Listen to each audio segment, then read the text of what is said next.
Hello again, kids. We are nearing the end of our story. We have just a couple episodes left.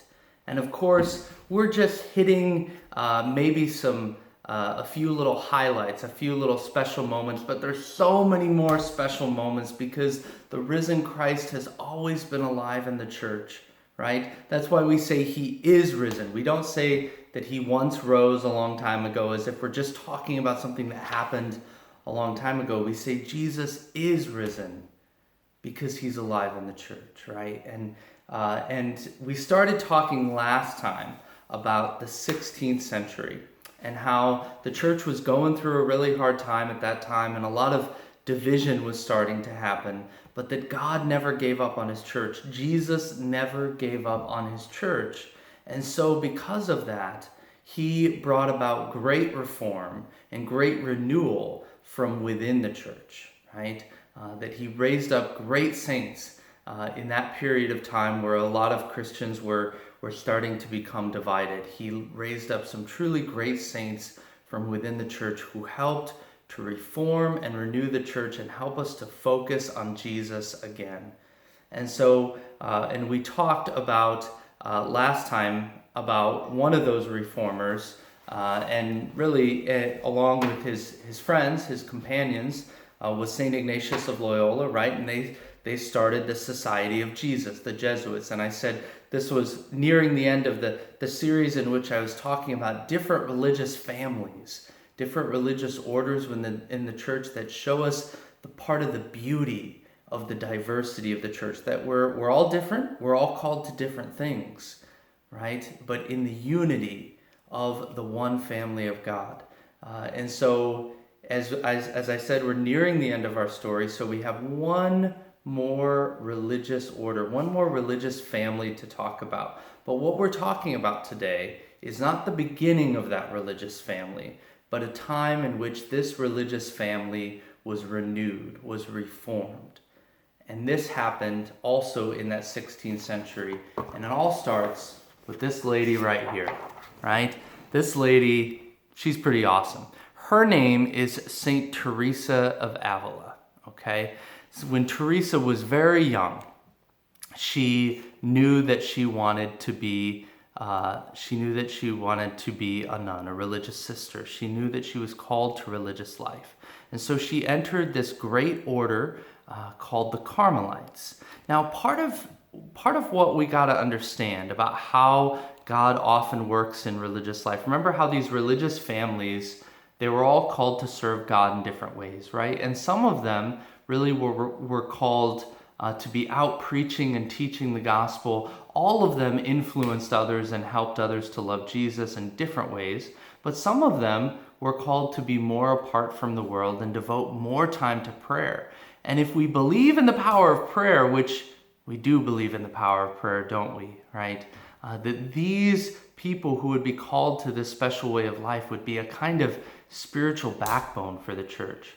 Well, what would happen if they were to sort of focus on Jesus a little less over the years, and a little less, and a little less, and maybe start making little compromises where they, the wrong kind of compromises, where they might follow Jesus a little less closely here and a little less closely there, right? And over time, somebody would help them, need to help them to get back on track, right? So St. Teresa entered this great order of the Carmelites, and she recognized that, at first she got kind of caught up in that environment of kind of losing sight of Jesus a little more, and maybe following him a little less closely and a little less closely. But over time, Jesus won her heart over, and she wanted to give herself totally to Jesus. And she wanted to be in an environment where she and her sisters, her religious family, they could help each other to focus more and more on Jesus. And so she received permission to start a small little convent, a small little religious house of her own, right? Now, this is an important thing an important lesson for us, right? Because we talked last time about being friends of Jesus, and as friends that we want to help each other to love Jesus. Well, sometimes if we recognize that our group of friends isn't helping us to follow Jesus and to love Jesus, what we might need to do is we might need to be brave to make a choice that we are going to follow Jesus. And maybe we might start a small little group of friends we're just gonna agree to help each other to love Jesus more. So that's kind of what she did in the beginning, right? That she just started by starting this community where her sisters, they could help each other to follow Jesus more closely and give themselves more totally to Jesus. But in the process, she was growing in holiness, and the other sisters wanted her to teach them about all that she was learning about prayer, and so she taught them, and more people were starting to realize how much this woman, Teresa, who was an incredibly gifted woman. She had so much personality. She was very witty, very funny. Some priest friends of mine and I like to say that she really was very spunky. She could be very spunky sometimes. She wrote a beautiful masterpiece on prayer, all because her sisters asked her to. But she kept getting excited about this part of the Our Father or that part of the Our Father, and she kind of kept getting off track, and for whole pages and pages and a whole chapter she felt like as she started the next chapter, like she was getting off track. And so she would be kind of spunky, and she would introduce the next chapter by saying, I see that I have wasted your time with these last pages. I see that I've gotten off track again, but it's your fault. You're the one who asked me to read this book. I'm writing it the best I can, so you read it the best that you can, right? That was just the kind of strong personality that Teresa had. And of course, she was being playful, right? She wasn't being mean, right? But Teresa loved Jesus, and she wanted to help others to love Jesus. And the church recognized that she had a gift for helping others to focus more on Jesus and love Jesus. And so over time, she was asked to help reform the whole religious family of the Carmelites, right? And to start, and so part of what would happen is we'd have a reformed group that would be that Teresa would be leading, and they would be called discalced, which that word just basically means not wearing shoes, because she was so determined that they were called to a life of simplicity that she said, you know what, we don't even need shoes, right?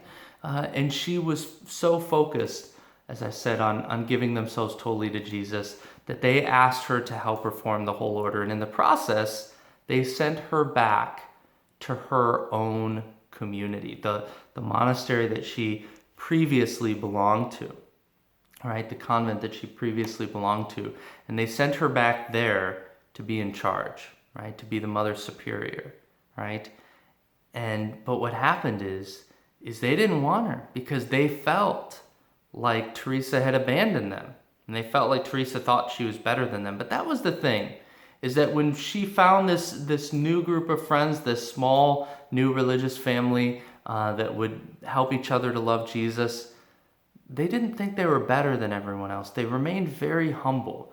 And Teresa showed that to her sisters when she was sent back to be their Mother Superior, because even though they were really not very nice to her and made it very clear to her that they did not want her to be their Mother Superior, that they felt like this was forced on them, what Teresa did is incredible. I love this story, that she went in when the sisters were gathered in prayer, and there was a special seat, almost like a throne, a special seat that the Mother Superior was supposed to sit in. And do you think Teresa went up to that seat and she sat down and she said, look, I'm in charge, so you got to do what I said? No. No, she wanted them to view her as a sister, right? And so what she did is she took a statue of the Blessed Mother, right, who's our spiritual mother, right? And she put Mary, the statue of Mary, not really Mary, right? Just there to remind us that our Mother in Heaven prays for us, right? But she put the statue of Mary in the seat of the Mother Superior. And she said, this is our Mother. I am as a sister to you. And she made it very clear that she intended to be a humble leader, a humble spiritual mother to them. And so gradually more and more of them started to trust her, and more of them wanted to follow this new way of life, this new way of religious life that she was leading, right? And over time, as the Holy Spirit was continuing to work through her, that she was asked to help reform not only the women in the religious order, but the men as well. That she would help create houses of religious Carmelite men who would be called to this new reformed way of life. And so she recruited a young priest who she recognized that he too was really pursuing Jesus and really wanting to give himself totally to Jesus. And so he ended up helping her. And this would be St. John of the Cross. And St. John of the Cross would be the first priest of this first religious house for men of Reformed Carmelites. And you know, just like Teresa ran into difficulties when she went back to be the Mother Superior for her old sisters, so John of the Cross, that he also would encounter resistance, that some of the men, they just didn't want to embrace this new way of life. And he was even put in prison for a time. And so he suffered so much just because he wanted to help others to follow Jesus, to give them the chance, give them this invitation to follow Jesus even more closely and give themselves even more totally to Jesus. And he suffered for it. He was persecuted for it. But you know what? It's awesome. This is why we call him St. John of the Cross, right? Because in that suffering, John came to realize just how much that when we're suffering, when we're hurting, maybe when we are really trying to be faithful to Jesus, and maybe some of our friends, they're not sure that they're interested in that, and maybe they make fun of us, maybe they ridicule us, maybe they tease us or mock us, and we really suffer for that. That's exactly what John experienced. And he recognized that it's what Jesus experienced too, right? That Jesus, who was faithful to the Father, right? And he suffered for us. He suffered for us on the cross. And so when we're hurting, that we can grow very close to Jesus in that. If we continue to turn to Jesus and say, Jesus, help me. Jesus, help me to love you. Help me even when I'm hurting, to know that you are hurting with me, right? So we're not alone when we're hurting, when we're going through a hard time, when we're suffering. But the beauty is that when we remember that, when we remember that we can draw so close to Jesus on the cross, when we're hurting, when we're going through a hard time, then it helps us remember what we know about Jesus' suffering and death on the cross. What is this whole story? It's the story of the risen Jesus alive in the church. So we know that that wasn't the end of the story, right? Jesus rose again. So we can find Jesus in a special way, even when we're hurting. This is what John realized, right? But then also that we can find hope, right? That Jesus is victorious, right? And so we know that the suffering, the pain, the hurt, that's not the end of the story, right? Jesus shows us the end of the story.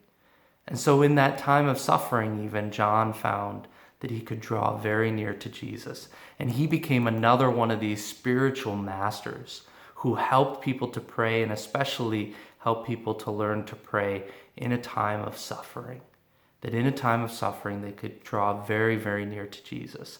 So these awesome saints, St. Teresa, St. John, they suffered, right? They suffered with Jesus, but they did it why? Because they wanted to help their religious family be renewed, be made new, and recommit themselves to following Jesus even more closely. And so that, friends, is the lesson that they leave behind for us, right? is that the more that we keep our eyes on Jesus, the more that we can help our friends and our family to follow Jesus more closely as well. So let's ask St. John and St. Teresa to pray for us that we can do just that we can say that we're not satisfied with giving Jesus a little less or focusing on him a little less. We want to give him everything. We want to be totally devoted to Jesus. And we want to offer up our sufferings for our friends and family and pray that they would draw closer to Jesus too. God bless you.